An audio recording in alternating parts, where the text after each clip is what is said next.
Thank you for joining Wars of the Roses. And this is Processions from the Encyclopedia of Freemasonry by Albert G. Mackey. Processions. Public processions of the order, although not as popular as they were some years ago, still have the warrant of early and long usage. The first procession after the revival of which we have a record took place June 24th, 1721, when, as Anderson tells us, Constitutions, 1738, page 112, Payne, Grand Master, with his wardens, the former Grand Officers, and the Masters and Wardens of 12 lodges, met the Grand Master-elect in a Grand Lodge at the King's Arms Tavern, St. Paul's Churchyard, in the morning. And from thence they marched on foot to the hall in proper clothing and due form. See Clothing and Regalia. Anderson and Entick continue to record the annual processions of the Grand Lodge and the craft on the feast day, with a few exceptions for the next 25 years. But after this first pedestrian procession, all the subsequent ones were made in carriages, the record being, the procession of march was made in coaches and chariots. Constitutions, 1756, page 227.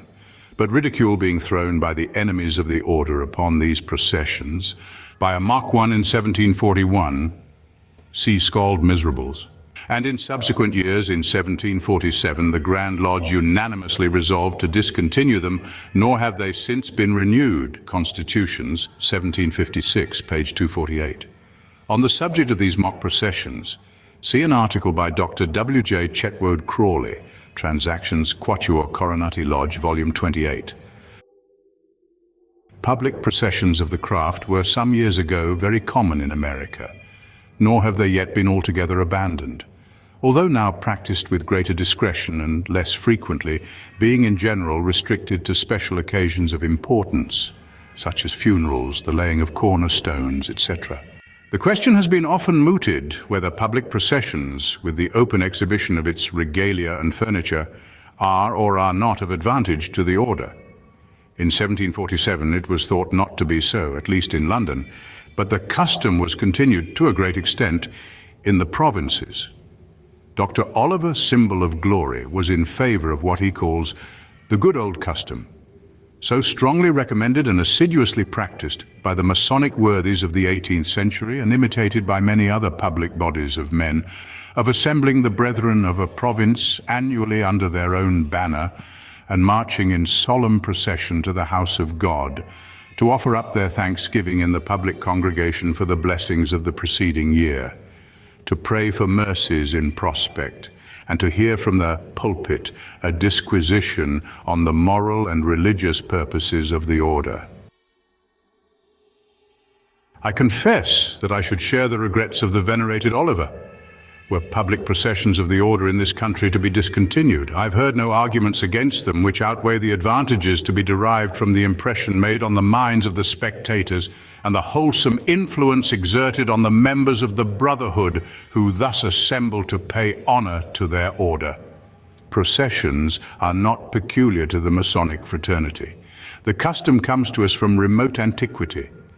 In the initiations at Eleusis, the celebration of the mysteries was accompanied each day by a solemn procession of the initiates from Athens to the temple of initiation. Apuleius describes the same custom as prevailing in the celebration of the mysteries of Isis. Among the early Romans, it was the custom, in times of public triumph or distress, to have solemn processions to the temples, either to thank the gods for their favor or to invoke their protection. The Jews also went in procession to the temple to offer up their prayers. So too the primitive Christians walked in procession to the tombs of the martyrs. Ecclesiastical processions were first introduced in the 4th century. They are now used in the Roman Church on various occasions, and the Pontificate Romanum supplies the necessary ritual for their observance. In the Middle Ages, these processions were often carried to an absurd extent. Polydore describes them as consisting of ridiculous contrivances of a figure with a great gaping mouth and other pieces of merriment. But these displays were abandoned with the increasing refinement of the age. At this day, processions are common in all countries, not only of religious confraternities, but of political and social societies. There are processions also in Freemasonry which are confined to the internal concerns of the order and are not therefore of a public nature. The procession around the hall at the installation of the Grand Master is first mentioned in 1721. Previous to that year, there is no allusion to any such ceremony. From 1717 to 20, we are simply told that the new Grand Master was saluted and that he was homaged, or that his health was drunk in due form. But in 1721, a processional ceremony seems to have been composed, for in that year we are informed that Brother Payne, the old Grand Master, made the first procession round the hall, and when returned, he proclaimed aloud, "The most noble prince and our brother." This procession was not abolished with the public processions in 1747, but continued for many years afterward. In the United States, it gave rise to the procession at the installation of masters, which, although provided for by the ritual and practiced by lodges, has been too often neglected by many. The form of the procession, as adopted in 1724, is given by Anderson, Constitution, 1738, page 117, and is almost precisely the same as that used in all Masonic processions at the present day, except funeral ones.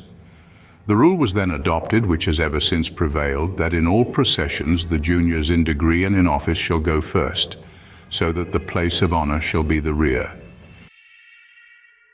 An early Masonic procession is reported in Reed's Weekly Journal or British Gazetteer, number 606, April 13, 1736, as quoted in the Freemasons magazine and Masonic Mirror, September 19, 1863, page 223, as follows. Friday about 2 o'clock, the grand cavalcade of the most antient and honourable Society of Free and Accepted Masons set forward from the Earl of London's house in Privy Garden to Fishmongers' Hall in Thames Street. The procession was as follows: a pair of kettle drums, 2 trumpets, 2 French horns, 4 hautboys, 2 bassoons, the 12 present stewards in 12 chariots, the Master and Warden of the Stewards' Lodge in 1 coach, the brethren in their respective coaches, the noblemen and gentlemen who have served in the grand offices, the 2 Grand Wardens in 1 coach, the Deputy Grand Master alone, the Secretary and Sword-bearer in 1 coach, the Right Honourable, the Lord Viscount Weymouth, the present Grand Master, and the Right Honourable Earl of London, the Grand Master-elect, together in the Lord Weymouth's coach. The Earl of London's coach and 6 horses, empty, closed the procession. The cavalcade proceeded through the Strand, Fleet Street, Cheapside, Cornhill and Grace Church Street to Fishmongers' Hall, where a very elegant entertainment was provided by the stewards. In the evening, there was a grand ball for the ladies, and the whole was concluded with the usual magnificence and grandeur. Thank you for watching, and please don't forget to share, like, subscribe and comment, and if you can, please consider donating to Wars of the Roses. Links to PayPal and Patreon are in the description. Thank you so very much.